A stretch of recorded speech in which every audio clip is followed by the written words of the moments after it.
It's a weekend, so let's read some arts and music. He's one of Russia's most esteemed musicians. Why he left?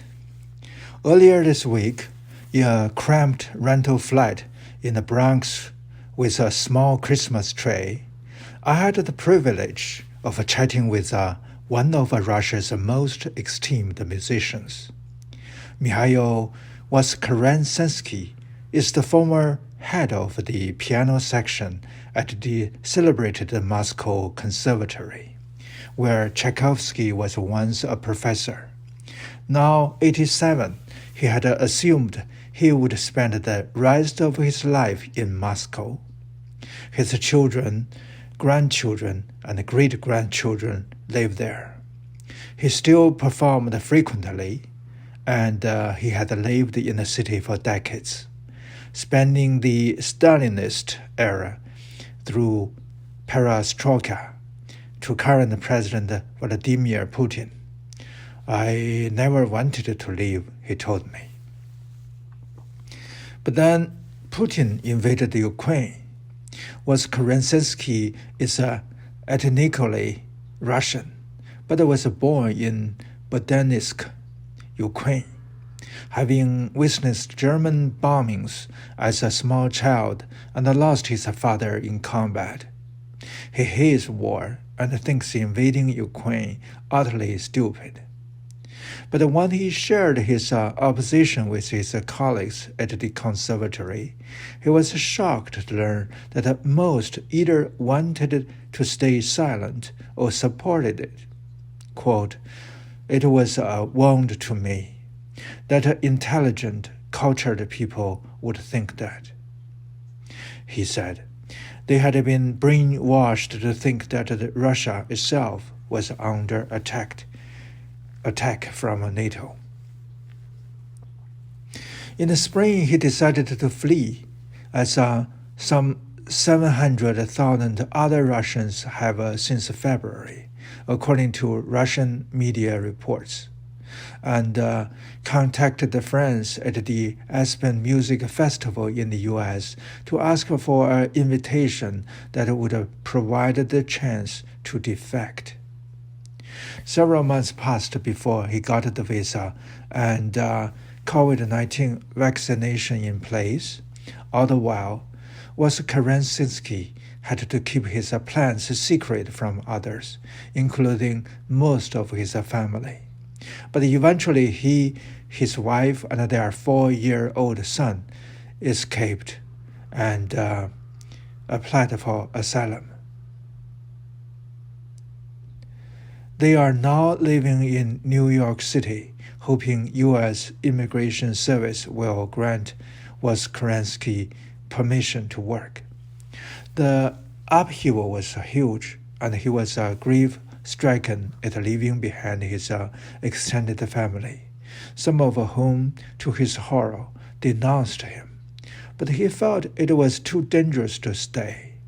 Quote, "Look at Ilya Yashin," he said, referring to the opposition politician sentenced to 8.5 years in jail last week for denouncing the war. It was a haunting moment, and for me, underlined a point often overlooked, namely that amid the Russian state brutality towards Ukraine, there are many brave and decent Russians. It sounds obvious, but one ghostly consequence of Putin's brutal campaign is that it has sparked a wider revulsion towards Russians and their culture. Alan Fletcher, president of the Aspen Music Festival, knows this all too well. When he first told his colleagues that he wanted to invite Voskresensky to America, quote, "There was such a deep split that we would not even take a vote," he said. Some wanted to ban all Russian artists and music until Fletcher persuaded them otherwise. The Voskresensky saga also reveals a widening place in Russia's intelligentsia. He is certainly not the only artist opposed to the war. Just last week, Vera Polozkova, a poet and actor living overseas, called Putin the main maniac of the 21st century. Voskresensky knows such a protest is rare. Public life in Russia is dominated by increasingly extreme nationalist rhetoric. Quote, I think a majority of Russians do not support the war in private, but many people are afraid.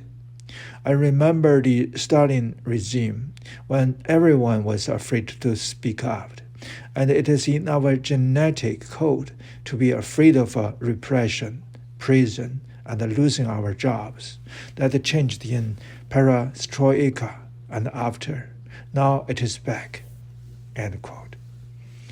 That raises a final point.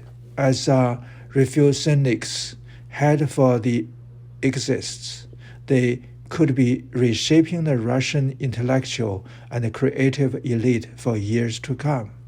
In the short term, their loss is curbing internal opposition to Putin. In the longer term, it also threatens to undermine future efforts to build a civil society. As Voskresensky pointed out, in the decades since the Soviet Union collapsed, voters in Ukraine have steadily, albeit imperfectly, embraced a novel sense of agency, a belief that they can replace leaders they dislike.